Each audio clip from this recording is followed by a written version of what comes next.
Fáilte go dtí an episód sa Cheis na Talin. Podcrail faoin Nghaeilin agus a star de aine atá fistruch faoi our gadribh léithí agus a role in our bhéiniúlacht.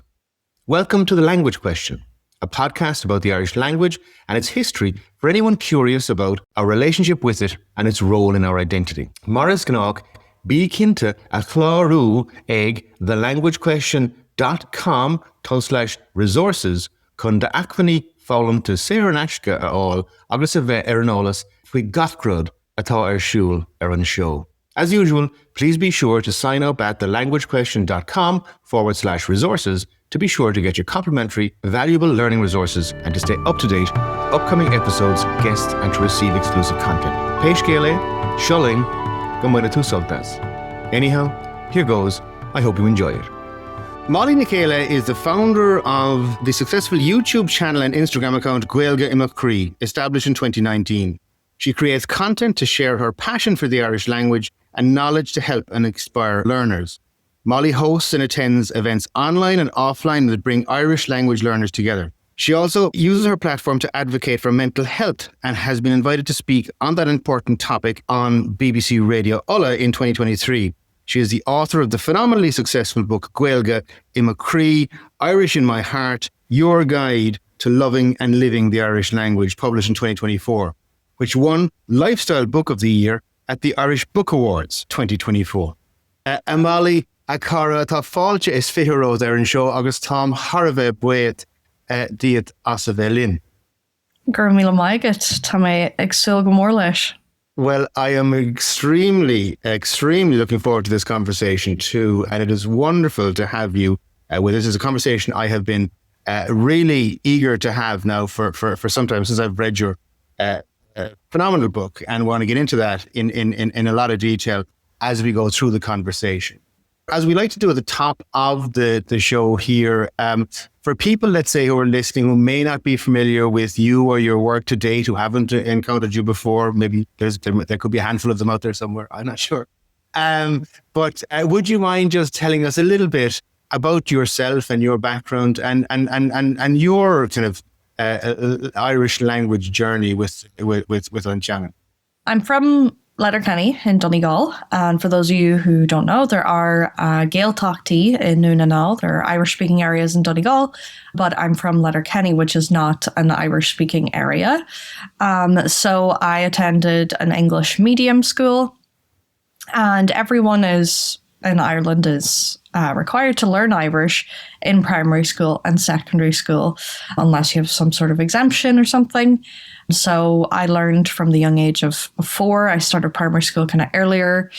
And yeah, I think I definitely preferred it over other subjects. I found it interesting to learn new words. And there was a bit of it at home. So my parents didn't raise me with Irish by any means.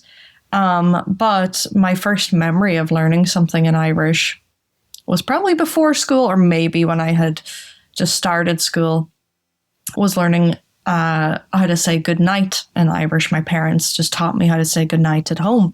They just said it one night, and I remember asking, well, what does that mean? I'm sure they would have told me if I didn't. They just said to me one night going up to bed, "Ihawai," and I was like, oh, I was very intrigued. I just have this memory of being very intrigued. What was that? That sounded different. I don't know what that means. And they were like, that's how you say good night in Irish. And that just stuck with me. And I remember each night being excited to say that. You know, it was like, I think, you know, a lot of kids want to have like a secret language or something. And I thought it was cool that we had another language. I remember thinking, cool, we can say goodnight, or we can say ihawai. And I just liked how it sounded. It does sound very different to English, that particular phrase. And so I have a memory of that. And we used a few other words in the house or phrases, you know, like cén táimé, what time is it? Or Cawil, where is this? So, you know, only a little Irish, but it had a huge impact on me. And just learning at school, poems or songs, really, primary school. In secondary school, I stuck with it. But I definitely remember not feeling as like, it wasn't as exciting in secondary school. I think people can often dismiss my experience by when they hear, oh, you liked Irish at school? Oh, okay, well, I can't relate to you. I preferred it over other subjects. I didn't like math, science. I did find languages interesting. But looking back, it's kind of sad because I realize how it could have been kind of better if it were more similar to primary school about learning the actual language and being able to say things and speak it. It was very much focused on being able to pass the exam and, learning the theory and the characters and the stories and all that. So anyway, when I left school, I had no intention of pursuing Irish any further.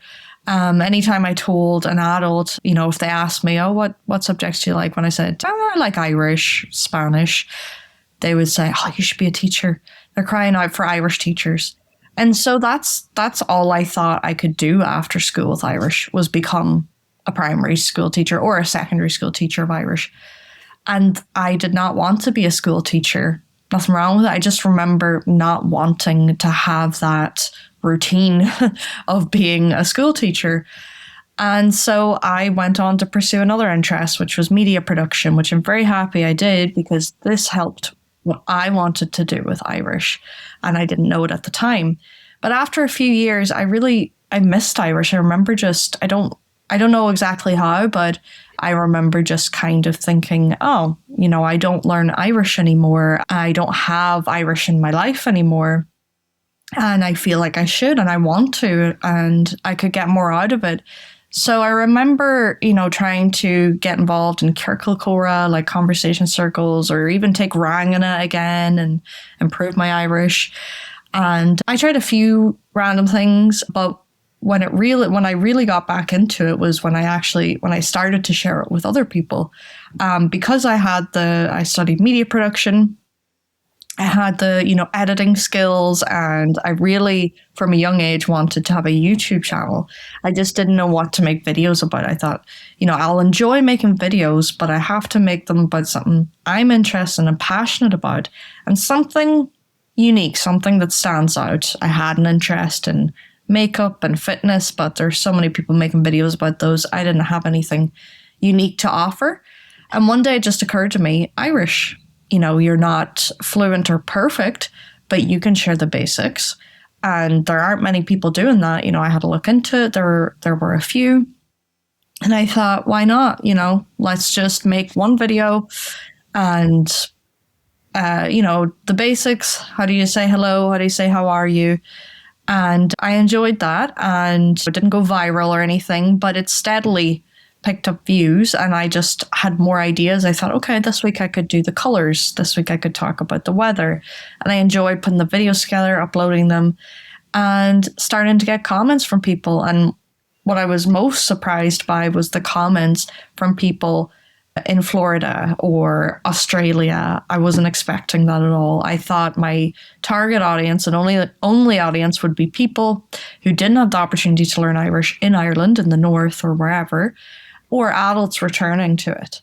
So when people from around the world essentially were commenting, I was shocked and inspired. I thought, wow, this goes wider than I thought. And that's where I really found Pobl na Gaeilge, the Irish language community online.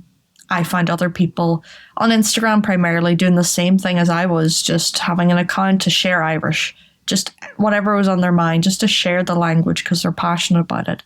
And I made friends with some of these people, and then we would speak Irish, and that was amazing. That was something I never thought. Leaving school is crazy. I just never really thought of having a conversation in Irish. I didn't have that mindset. But when I started to do that, I remember my first few conversations in Irish, it felt so weird to speak it just like I would English. It wasn't as fluid, of course. I wasn't fluent at that stage. But I realized this is what I want. I just want it to be part of my life the way English is. That's really, really interesting. And I hope you don't mind if I just jump in there, because I'd love to just ask you about, because I want to continue on your progression, but that particular moment there is fascinating to me in terms of you've left school you're pursuing perhaps media studies or something else on a third level basis. You're not studying Irish, let's say formally, and you decide to go back into the language. What did the language look like in your life at that stage? Was it something that you were, did you have any ability or opportunity to use the language on a day-to-day basis or anything like that?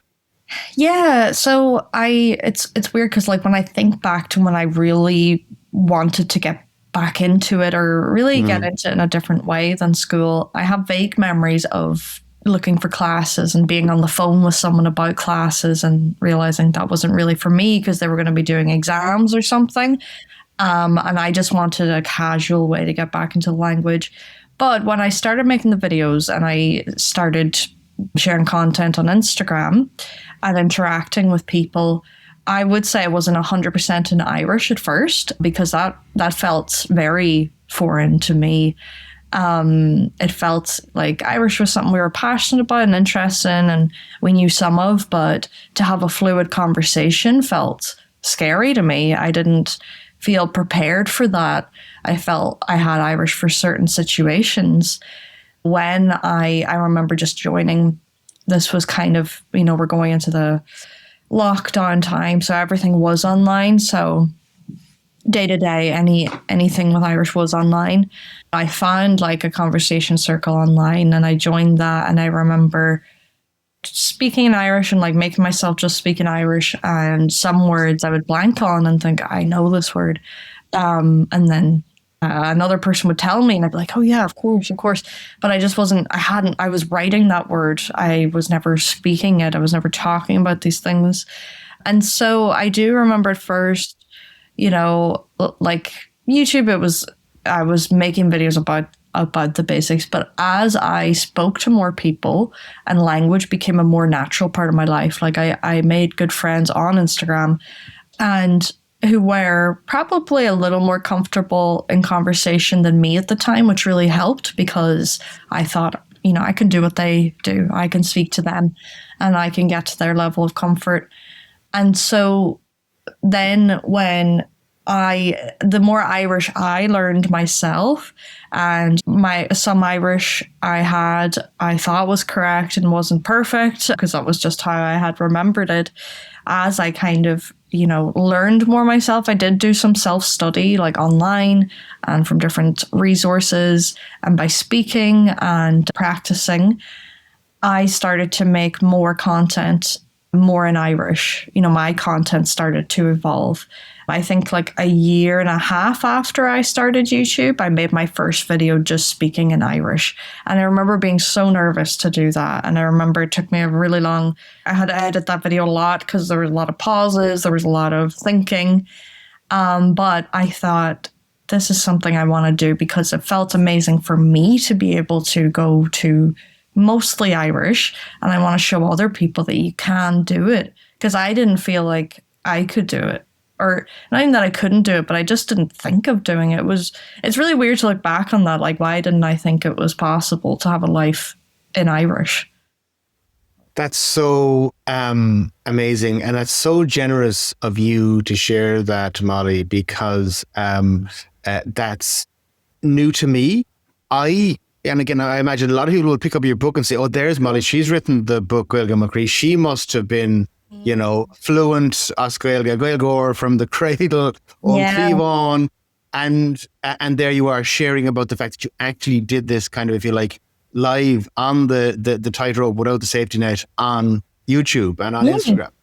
And that's how you learned. And so I think that would be incredibly inspirational and extremely helpful for a lot of people who are maybe struggling and feeling, oh, I'm kind of not ready yet. I'm not good enough. Yeah. It's about just kind of jumping in and getting involved. Yeah, and I think at first I felt a bit of pressure to be perfect, and I felt a bit of pressure to hide my own journey because I was someone who was sharing Irish. At times I felt a need, I have to be perfect, or I can't say that I never thought of speaking Irish or that I didn't know this thing at one stage.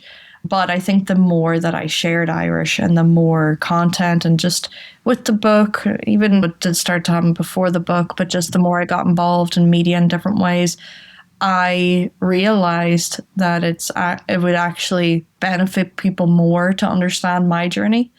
And I then could see my own journey clearer and realize, yeah, because I kind of dismissed myself when, I liked Irish at school, so I was perfect. But I wasn't fluent after school. I became fluent because I took a while of really listening to different dialects, listening to different podcasts, reading more in Irish, speaking to more people. So I had my own journey. And school builds a foundation, but yeah. Well, it's really interesting you should say it because, and again, a lot of people listen to podcasts. Some will be coming, as you say, as you mentioned, in your own anticipation of what the audience might be. Some will be coming from Ireland, like returning to the language, having learned it at school, or as in my case, not learned it at school, or did that very badly.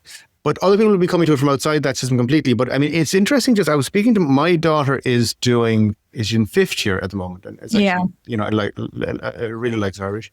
But we were just talking about she's doing. They've got we're recording this in May. There's summer exams are coming up, and they're doing the Strop Picture. Now, for anybody who hasn't done the Leaving Cert in Ireland, the Strop Picture is a picture series. And it's like a little picture thing where you learn off this kind of, it's totally artificial, and there's pictures, kind of like a cartoon kind of picture thing, and you describe what's happening in the thing, and you've got to learn the Strop Picture.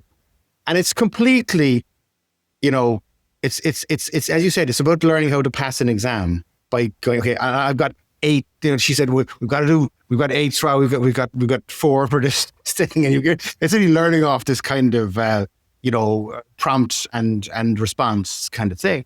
Mm-hmm. But like, it really doesn't help with conversational Irish. And it's such a pity that, I think the emphasis in the Irish education system at secondary level, I mean, well, it's great. It gave you the foundation that, and you got on to do amazing things based on it. But isn't there so much more potential there, I think, for developing just the ability to speak to one another in a natural way? That's what I realized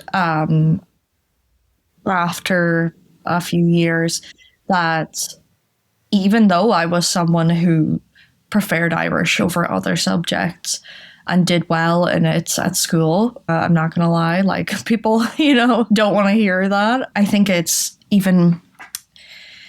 good to hear that, because I can say, as someone who did well enough in Irish and had an interest in it, looking back, I see how it could have been so much better. And I still walked away with pretty much the same mindset as people who didn't like Irish. That, well, I'm probably never going to have a conversation in Irish. I don't know how it would be a part of my life unless I became a teacher of Irish. And yes, the Strife Picture, even I wasn't as anxious as some of my friends at the time and other people in my class. I still had the mindset of like, oh, I didn't really practice that Strife Picture, that series of pictures, so I'm not too confident. And we were given descriptions of each Strife Picture out of the 20, instead of just, use the language you have. Okay, you haven't seen this picture before, but what's going on here? You should have been given the Irish to just freely talk about and describe pictures. Again, just for context, for people who mightn't be familiar, this is actually in the kind of the dreaded Irish oral exam for the Leaving Certificate. Rather than go into the oral exam and have a conversation with the examiner, you go in and you do this kind of, fake interaction where you are supposed to describe the things in the Strop Picture. So it's utterly artificial kind of interaction between two people, but that you're literally doing it by kind of rote learning, having kind of been told, this is what you say for this image over here, and then when this one here, these are the things you say for that. So it's such a missed opportunity, I think, for people. Yes, as you say, like the education system or the syllabus, like looking back, like I would say, like the two teachers I had in secondary school, they were good teachers. But what I could see them struggling with was there was so much to cover. I remember them just being so stressed each class. Well, we need to like cover this poem or the different questions that might come up, that I felt they were limited by the syllabus, that I don't think it wasn't their fault. They're like, okay, I need to cover everything so you feel okay going into the exam. But what happens with that is they don't have any freedom to just kind of freely teach the language and give us confidence in it, because there's so much that we need to rote learn because of the way that the exam is structured, that certain things we feel, I definitely, I learned things off by heart to write out in the exam. Well, I mean, like, if the object of the exercise is to pass an exam, we've got to go off and learn some exam technique and blade the system and pass the exam. I mean, that's human nature. And don't get me wrong, I'm not here to kind of, say, oh, it's the way it was taught, and, so on. And I'm not getting down on teachers. I mean, I suppose the other great shame is people say, oh, I spent 14 years learning at school, I can't speak a word of it. But like, you have how many Irish classes a week? I don't know, 2 or something. And you've got 30 people in the class, and the teacher, how many interactions can that teacher have with each of those 30 people, as Gaeilge, in the 40 minutes of a class or whatever it is? Yeah, it's crazy. And like, I had already considered that and thought about it and heard other people saying it. But I recently read the book Gaeilge or Anna Gaeilge, A Radical Revolution. Mm-hmm. I believe you talked with the author. That was Chroí Debarra. Yeah. So an excellent book. Yeah. Yeah, and he did a great job of really breaking down, going into every theory, myth, or negativity about the Irish language, and he really went into that whole it's the way it's taught. And yeah, we don't have, over those 14 years, that sounds like, it's a lot of time, but how much of that time are we spending on Irish?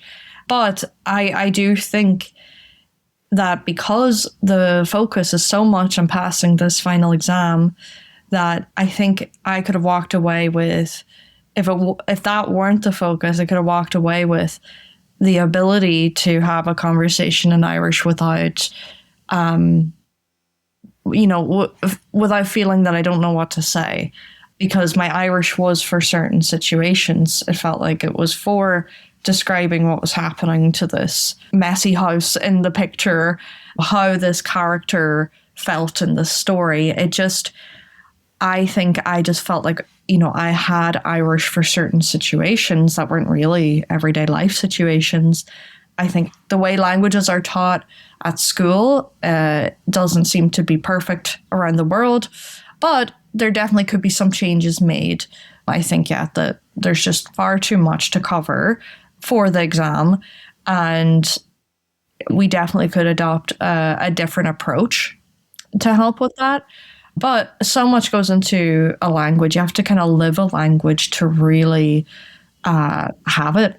And I think that's a beautiful segue into the book, Molly. And I'd like to just maybe take this opportunity because the subtitle is your guide. It's Gaeilge McCree, your guide to loving and living the Irish language. So living the language is a key element of that, and so true. And so I suppose, could we start there in terms of the book itself? What inspired you? I mean, like, I think your story in terms of your journey is fascinating. That you basically almost like decided to, go on YouTube and be a kind of a guinea pig learning the language online yourself, which is a fantastically generous thing to do. And also it seems very effective from what we can see of the end result. But what then inspired you to write the book? Yeah, so I never could have imagined that I would have wrote a book when I started YouTube. I never would have imagined making vlogs where I'm just talking in Irish and traveling or whatever I'm doing. But I guess, I got the opportunity to write the book because of my YouTube. But it was interesting because the year that I got the opportunity, I had this vague New Year's resolution. I would like to start working on a book by the end of the year. I like to be more specific in my resolutions, but this one I want to be vague because I thought, okay, and then the next year, like I'll get serious about it. But I just want to start thinking about a book. I think over the years, when I got into YouTube, got on social media, I also started teaching Irish online one-on-one. And that's when you learn so much as a teacher about students and especially about their experience and their outlook on the language. And I just remember over the years telling people something I wish I could tell more than just them, something I felt that so many other people were struggling with, and so many things that people thought about the language, and what I'd like to tell them or how I'd like to encourage them. So when I got the opportunity to write the book, my publisher, she was learning Irish and found my channel, and she thought that I had a great story. My videos were enjoyable, and she thought I had the potential to write a book, which, funny enough, I was already thinking about it. So when I got to ideas, just brainstorming for the book, I had so much to say. I had so much that I wanted people to know and to hear to help them on their journeys. And I had also had so many people resonate with the name Gaeilge and Chroí, Irish in my heart. And that's also, it's the name of my channel and most things I do. And it had to be the name of the first book, because I think at first I was like, oh, is this a good name for the channel? And I think it really was because I had mainly English in my life, but Irish was always in my heart. From the first time I heard Ihalwai, there was this special connection, and I felt a place for it in my heart and eventually a big place for it in my life. But so many people have that feeling, this connection to Irish, this place for it in their heart, and maybe they just don't know how to have more of it in their life. And the book is a guide for living and loving the language, or loving and living the language, don't remember the order. And that is a great description, because that is really what it is. I kind of walk people through the challenges that most learners go through and the negativity or the kind of myths we're led to believe about the language, that it's backwards, it doesn't make sense, that the dialects are just such an obstacle and everything. So each chapter is like inspiration and correcting these myths that we've been led to believe. And so, yeah, it was just after creating visual content and videos, I couldn't put what's in Gaeilge and Chroí, the book, into a video or even videos. It had to be in a book. It had to be something people like, something tangible and something they can pick up whenever they want and go back to. And you can even just read a chapter at a time. It's not a chronological story. And so I really love different forms of media. And I was really excited to branch out into another form of media with Gaeilge and Chroí. So it kind of, everything just fell into place for it. And it has been a great success, thankfully. Oh, it's been a phenomenal success and deservedly so. It's an excellent book. I mean, speaking as somebody who, was really coming back to the language, who didn't have the language. I mean, first of all, I think the beauty of the book is it's very accessible. As let's say, almost everyone coming to the language, certainly from an Irish island of Ireland context, will be coming as predominantly English language speaker to begin with. And so it leads us in nicely that way. But you're already, I mean, from the very first kind of word of the very first paragraph, you're introducing and you're intermixing the two languages together. And that's something that I think came across to me, just even when I was going back over the book for the purpose of just preparing for this conversation. You talk quite a bit in the book about that mixture of Irish and English for us as Irish people. That's an interesting kind of phenomenon, isn't it? It is, and I see it's become like popular. A lot of people are making bilingual content. You have the podcast How to Gael. They use English and Irish and English. And then like on Instagram, Sean with a Fada, he uses English and Irish in his content. And I at times would do that. Yeah, and I wanted that for the book because I think I didn't want to speak only in English throughout the book or write only in English, because I realized this from an early stage. People know more than they think they do. People will say, oh, I have no Irish, my Irish is terrible, or Níl ach cúpla fácail agam. I have not but a few words, I only have a few words. And once you start talking to them, you realize you've got more than a few words. And I think people, it's safe at first to think, no, English, I don't have enough Irish, I'll wait till I'm fluent to read something in Irish or to listen to something in Irish. And I think it's like a way to trick people in a good way. People really enjoyed that it was English and then some Irish thrown in, and then a little more Irish thrown in. And then there's the glossary, because you might not know every word. You'll know some of them, but there are definitely going to be a few new words too.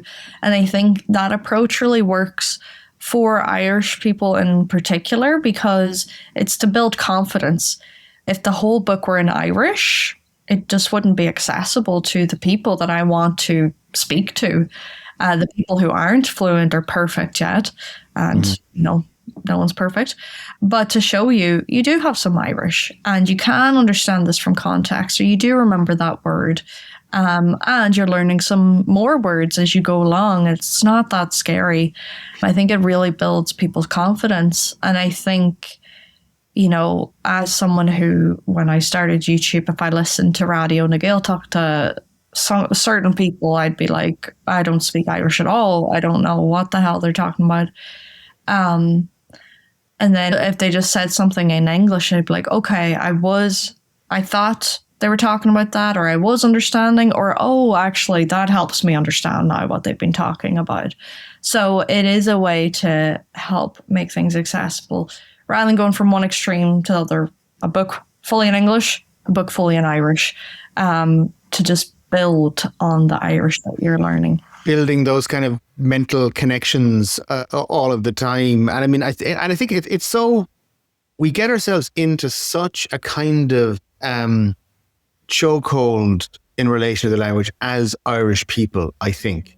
I think there's something really, really deep in relation to it. I'm sure others are better able to explain it than I might. But, it's this thing that, we're Irish. We should be able to speak Irish. We can't speak Irish. And there's this kind of cognitive dissonance, I think, all of the time that in our heads, because it's this thing that we should know and that we don't, we kind of reject that as look, that's just too problematical. I think you mentioned Chroí Debarry. He deals with that very, very well, I think. Oh, he does. He really goes into that, like why people feel that way, and really explains it so well, and the different, the nuances, because you might think, oh, take two people. Oh yeah, they don't speak Irish. They don't like Irish, but they probably there's nuances to how they feel about the language. I think everyone kind of has their own way of dealing with it. But I think that there is this all or nothing mentality a lot with Irish, where it's, like you said, there's this thing of, I'm Irish, but I don't speak Irish. And I think that's never true. I think people always have cúpla fácail. They can say some things in Irish. And to me, I really like to, for me, I'm not like all or nothing, like, oh, well, you don't really speak Irish. You can speak a bit of Irish. You need to be proud of the Irish that you do have, that you could understand, and you can have more if you want to. And you don't have to have it all. You don't have to have the whole language. I'm still learning new things. But I think, because we give ourselves such a hard time, and I think in a way sometimes it's used almost as a kind of an easy out, because you say, oh, well, look, no, I can't, I don't, therefore, look, let's just forget about that. It's call it quits. But in the book, I think you delve into something that's really, really interesting that I haven't seen, spoken about too often elsewhere, is the idea, okay, you have this phenomenon existing with, let's say, English-speaking Irish people learning Irish, right? But you also get into the fact that often, people from the Gaeltacht, native speakers, will have similar kind of, insecurities themselves about maybe, let's say, their grammar, because when they've learned the language from birth, growing up, they haven't had the same kind of, let's say, technical grammatical instruction in certain aspects of the language sometimes, or they may use English words for what there might be some really fancy Kaidan word for, like Kushnor and my fridge, like, and my bicycle, and so on. And so you'll have people from the Gaeilge having kind of hang-ups about their Irish, if you like, that it isn't the same as some fancy kind of, Kaidan official Irish language speaker from the officialdom in Dublin. And so we were kind of getting it from all sides, really, in relation to this need for perfection, which is counterproductive. Yes. It was something I was so surprised by. And when I tell other people who, don't know any native speakers or haven't really interacted with them, I think I mentioned this in the book. One time I wanted to do an interview or a conversation on my YouTube channel with a native speaker. And he said his Irish wouldn't be good enough for it. And I was like, what do you mean? Like, You're a native speaker. That's your first language. Of course, if you're not good enough, then no one is. But he felt for something, what he thought, I suppose he thought it was going to be a bit formal. He felt his Irish wasn't good enough, his grammar wasn't up to standard, or that he would use some English words and that it had to be all in Irish, which is funny. That's what learners think too, when that's just not the reality. And some people will be like sad about that, but that happens in every language. There's loan words. There are words from English or other languages that we use. And when there is a word in our own language, it's only a few words. That's like, I hear I heard somebody kind of giving out, what's the Irish for cappuccino? Like, and so on. But we have the old loan words in English at the odd time too. So, because one of the things I think is absolutely phenomenal about the book, and just congratulations on it, is winning Lifestyle Book of the Year at the Irish Book Awards 2024. Mm-hmm. And the reason why I want to just talk about that for a second is because, like, for an Irish, okay, it's not an Irish language book. You're not writing exclusively in Irish language, but it is a book about the Irish language containing significant amounts of the Irish language. For that to break through and win an English language category in a mainstream, book award in Ireland, that's huge. Mm-hmm. That's really huge. Because one of the things that I'm very, very keen on is the lack of visibility of Irish language literature in the English language media in Ireland today. And even, while in the Irish Book Awards, there is an Irish language category. And I think that's because one of the Irish language, state bodies sponsors it. And, that's great. But oftentimes the book that wins the Irish language category won't even get mentioned in the English language write-up on the Irish Book Awards in, the newspaper or whatever it is. But the fact that your book won an English language category, that's a really massive deal in terms of it's connecting with, a much wider audience. Yeah, and I was really happy with the category that it was in. Because it wasn't just lumped in with Irish language book, because like the Irish language books that come out every year, just like English, they are totally different books. They're totally different categories. Some are nonfiction, some are fiction, some are horror, some are drama, whatever. And so I thought lifestyle, because it's about how to have, for if you have Irish in your heart, it can have a place in your life, and it's a guide for that.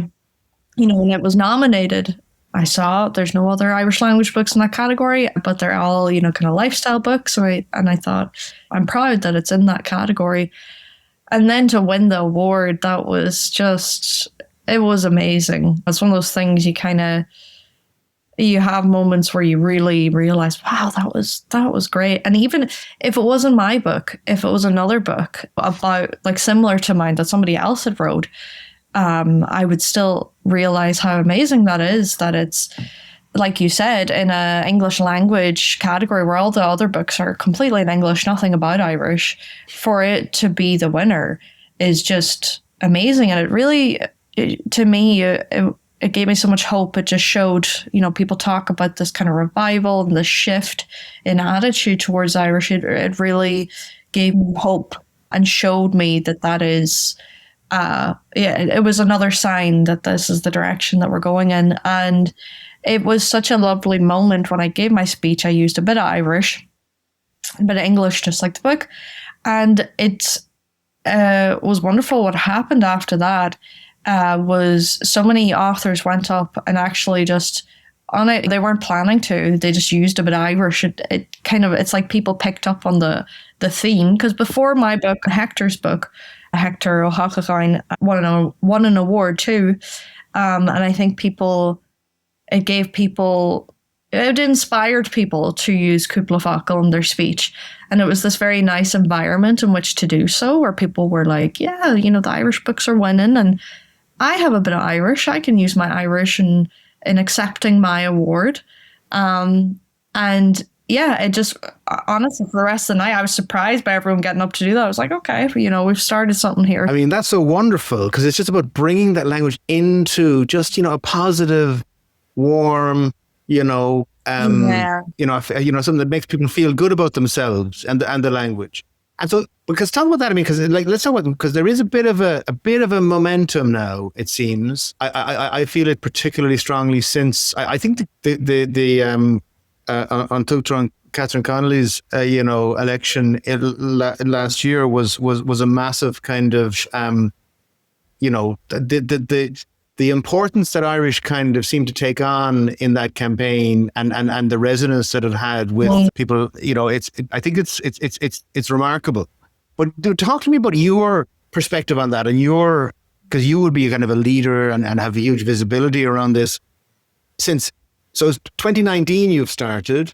You wrote the book in 2024, or it was published in 2024. I'm sure there was a lot of work went on before that saw the light of day. And then it went on and had this phenomenal success at the Irish Book Awards 2024. So you have been, Leslie, at the kind of, you know, you've been at the forefront of what's been happening over the last 7 years or so in terms of developing the language. What's been your experience of that in terms of seeing how the language has been received and how that has been evolved? Yeah. What's your take on that? Yeah, it's been very interesting to witness. You know, I think when I started, 6 months after I started my YouTube channel, we went into lockdown. And I have to say, I saw a huge spike in views and increase in subscribers. And I know a lot of people who finally committed to learning Irish in lockdown. You know, a lot of us picked up new skills or did things we'd been wanting to do. So I think that got a lot of people into learning it or improving their Irish. And so, yeah, everything was online then for a few years. And I remember a few things happening, like big things over the years. And I think that there was this kind of domino effect. I don't know exactly where it started, but I think certain things have been really important in the revival. Certain things have happened that have really pushed it forward. And I think for me, what has really stood out is when people I know who don't have a particular interest in language, not that they disrespect or anything, they're just not actively learning it, they aren't enthusiastic about it, they are realizing the revival. They're saying, yeah, I've noticed the Irish is having a moment, which I don't like, because I think it's a moment that will last. But when people who are completely unlike me, not involved in the community at all, people outside the community are realizing, yeah, I'm seeing more Irish. And Colleen Kewen, that was a huge thing in my experience, was the reach that had. And then it being nominated for an Oscar. I think that obviously there's so many great people around the country promoting the language and doing different things. But I think certain moments like that do create a sense of pride in people. Like, our language was at the Oscars for the first time. I remember reading Colin Barrade speaking about the director of Gaeilge Kewen, speaking, I think, to the LA Times about the significance of the nomination. But he spoke about the idea of it, you know, the language being culturally present. It's phenomenal. And then of course we have the Colin Kuhn kind of generation. We also have the kneecap kind of phenomenon going on as well, and these things. But what does it look like? I'm just curious because you mentioned about what is happening and your interaction. What does Irish look like in your life on a day-to-day basis? I mean, how does it show up, and what does that look like for you in terms of your ability to use the language? Because one of the big challenges I find, I'm living in West Cork here, an English-speaking part of of West Cork, and one of the biggest challenges I find myself facing all the time, I think, is opportunity to use the language and actually get a bit of practice in or whatever. What does it look like for you now on a day-to-day basis? Do you live your life through the language or? Yeah, I mean, there's a lot of Irish in my life now, and I would say it is because I put it there. But I also, by doing that, attracted more of it. And I think for me, I work a lot with Irish, through Irish, with the book, with teaching, with online content. But like I said, I made friends through what I do online. So I currently live in New York. Tá mé mo chónaí nua Arach agus tá pobl na Gaeilge anseo. There is an Irish language community here, and it is growing just like it is in Ireland. The revival's going. And I have a good friend here. You spoke to her recently, Brianna Neeling. Yes, indeed. We both live in New York, but we met each other online before I ever came to New York. And so I think for me, that was important, was to make connections, make friends. Even there are people, I think I don't want to give people the impression, oh, you can make best friends for life. If it happens, it happens. But there are people in my life here who I see from time to time because I've met at pop-up Gaeltachtaí in New York that happen every so often. And we don't talk every day, but we would meet up that time, send some texts, and I'd see them at the pop-ups. I highly recommend that to people. If you are near somewhere where there are regular pop-ups or some sort of group, I think for me that was really important for just having the language in my life naturally. Well, these people I could speak to in English or Irish, but we both want to speak Irish, so we're mainly going to use Irish. So yeah, it's been great to have it in my life, just my social life. And I do think, you can achieve that. I think sometimes people get caught up in studying the language, learning the language, not realizing, well, I have some language now and I'm at this pop-up or I'm at this event, this meetup, and this person I'm speaking some Irish to. We could stay in touch. We could meet up for a coffee. We could speak more Irish. I know other people who have done that, and I highly recommend being open to that. I think sometimes people don't realize that that's a possibility. You can have a friend who you could speak mainly Irish to because you both want to. And yeah. And I think the key is to starting as Gaeilge. Because if the relationship is an English language relationship, switching into Irish is always going to be it's challenging. For me, the only time that has worked is when I'm fully committed to using Irish only if possible, but both of you have to be. And I think for me, the only time that has worked where I have kind of switched from English to Irish with people is when both parties are committed. No, just Irish. But if you do feel awkward or uncomfortable, it can be really hard to switch. But if Irish is there from the beginning and this kind of commitment to it, you can do it. You can do it. You can. And I think it does require just kind of a certain amount of letting go. I mean, because I will often find with somebody who I've had an old friendship with, which was in English before I started learning Irish and trying to speak it. We might go speak it together, and I might know they might have very good Irish, but we kind of have a certain amount of conversation, but we're kind of waiting to get, okay, when can we get it over and get back to speaking in English which we know each other in, if you know what I mean. Yeah. So by starting that relationship, I think by just, Gaeilge one on those. What does it public Gaeilge? What does it look like now, for instance, if you're in New York? I mean, is it Irish expats from the island of Ireland who are living in New York now, or is it people of Irish extraction who are learning the language, or people? What does that community look like? Yeah, it's a very vibrant community. There are a lot of young people who have, in most cases, recently moved to New York. They're on a work visa, a grad visa, something, and straight away they're looking for ways to get connected with the language. And a lot of them will say that they feel a bit more free to speak the language here and to use the language. I think it's because in Ireland, there is this expectation of how much Irish you should have, whereas here it's like they have the best Irish. But it does give people a confidence boost to think, well, I'm in a place where you're not expected to know Irish.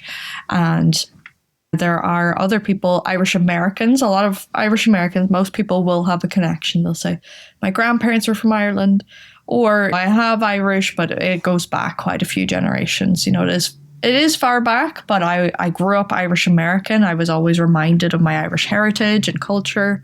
And then there are always people, and even the classes I teach here, there's always at least 2 people who have no connection to Ireland. They have no Irish blood. They've never been to Ireland. They just have heard Irish music, or they've heard about the language, and they like Irish literature, and they get interested in the language, and they're like, why not learn some? It's a beautiful language. I like how it sounds. I like the expressions. So, like I said, a very vibrant community, and all the age range, it's great. Just people of all ages, different backgrounds, and different levels of Irish. But I love too that at the pop-ups, people are so committed to just trying to use only Irish and English if they have to for a word or two. But I always end up speaking mainly Irish at the pop-up. So that's great. Wonderful. Tell me, Molly, about, we've spoken about the phenomenon that is Gaeilge Chroí. What about the future and your work now? Do you see, is writing something, has that bug taken, and will we see more of it from you? Yeah, so I have been working on a second book. I thought when I was writing the first book, I could probably do another one. And at certain times I was like, I'm never writing another book. It's a very stressful experience. It's the most challenging work experience I've ever had, but the most rewarding and fascinating just to see that whole process from start to finish, how a book comes to be. It's so much more goes into it than you think if you know nothing about the process. And so, yeah, it's something I've become very comfortable in. I also, once I wrote my book, I was determined to read more myself because I had been an on and off reader over the years. And after the book, I had more time, and I really got into reading myself, which helped my writing. And so I knew I had another book in me, and I have been working on that book. And I can't say too much about it, but of course it is another book about the Irish language, a different take on it. I'm very excited about this one. It's a good follow-up to Gaeilge Chroí. It's like it had to be, the next book had to be this way, and you'll see. It's just to give people who have Gaeilge Chroí kind of the next step that they need. Wow. Well, you heard it here first, people. So the watch this space is all that I can say. So in the meantime, what does it look like? How do you help people who are learners or people interested in language? How do you work with people? What does that look like? Mm-hmm. So yeah, from week to week, I have a few different kind of jobs. I teach the language, so I'm working mainly with groups at the moment. I teach at the Irish Arts Centre in Manhattan, so online on Monday nights, in person on Wednesday nights. And then I also have my own online courses on gaeilgemachroí.com, which just started this week, the spring/summer term. And I do 8-week courses. I have Chroí. I call them conversation courses because the emphasis is on conversation. It's not just about conversations, but helping people to have conversations in Irish. And also a Cursa Club Leor, a book club course. I'm always thinking of different courses that I can offer and different ways to help people learn the language. And I just, week to week, I do my best to create content. I also have a podcast. I have not uploaded in over a month. It's been a busy time, but that's just, it's kind of, I like to say it's for me, but it benefits other people. It's just a space for me to just speak in Irish about something that's on my mind or about topics that are important to me that aren't about the language. My YouTube is for teaching the language or attending events in the language and making videos about that. But then the podcast is really for me to just kind of speak in Irish, whether it's about mental health, whether it's about travel. And where can people go to? What's the best way for people to find out about any of those things? Is it gaeilgemachroí.com? My website has most of the information you need, gaeilgemachroí.com. And then my YouTube and Instagram as well. It's under Gaeilge Céile. And my podcast is on Spotify and Apple. If you search Gaeilge Céile, hopefully you get all you're going to find Molly. Molly, wonderful. As we come to the end of the conversation, I'd like to ask you the question that I ask all of the guests here on the show, and that is really about why you do all of this. You've spent now since 2019, you've gone online, you've put yourself out there, your own, let's say, imperfect language that you were literally learning as you were doing it, and you've gone on, written the book, now you're writing another book. You are helping people, working with people, devoting your life to the language, it seems to me, certainly from this standpoint. So why do you do all of that? What is your Irish language why? What motivates you and inspires you to do what you do in relation to the language? Yeah, well, like you said, I tell people, like, it is my life's mission to contribute as much as I can to the Irish language, to its revival, to its development and growth. And I do that in the ways I enjoy, because that's the best. If you enjoy doing it, it's going to be better than something you don't enjoy doing. So yeah, I think that there are just so many ways to promote a language, and I like to kind of utilize the different ways. Social media, one of the oldest forms of media, writing, and teaching. People want in-person, one-on-one teaching, and you need those classes, you need that education. But then I enjoy doing the fun stuff, the podcast, the videos, the vlogs, just showing that it's a living language. I think that is my main mission. I honestly, from a young age, it was just in me, this idea, we have Irish. Irish is our language. And on my dad's side, my great-grandfather, he was a fluent Irish speaker, a native Irish speaker from Mayo. And my granda then would have picked up a bit of Irish from him, had a bit of Irish when he was younger, but my dad said he never spoke any Irish to them. He didn't pass the language on.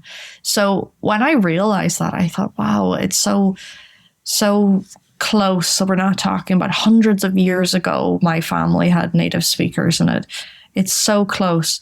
And I just think we just have to, I want to put it back into, when I hopefully have children one day, I want to pass the language on. I want other people to do the same. I want other people to pick up the language again, because I just find so much of us, we want the language, even if it's deep down. And I think it's such an important part of our identity and our culture. And it's just such a rich language. It's such a rich and beautiful language that we just have to keep, and we have to allow to flourish. And yeah, it's just in me. It makes me happy to speak Irish. It makes me happy to read Irish, to hear Irish. And I know it makes other people happy too. So that's what keeps me going, is just the joy that it brings, and the joy that I know it can continue to bring. So whatever I can do to help it along. That's such Gaeilge Céile, and it's such a life affirming, take on it, and such a positive way of allowing the language. It's something that we have to do, something that we can enable to become part of our lives. It's so inspirational. So Mahu, it's an absolute joy to hear you speak about that.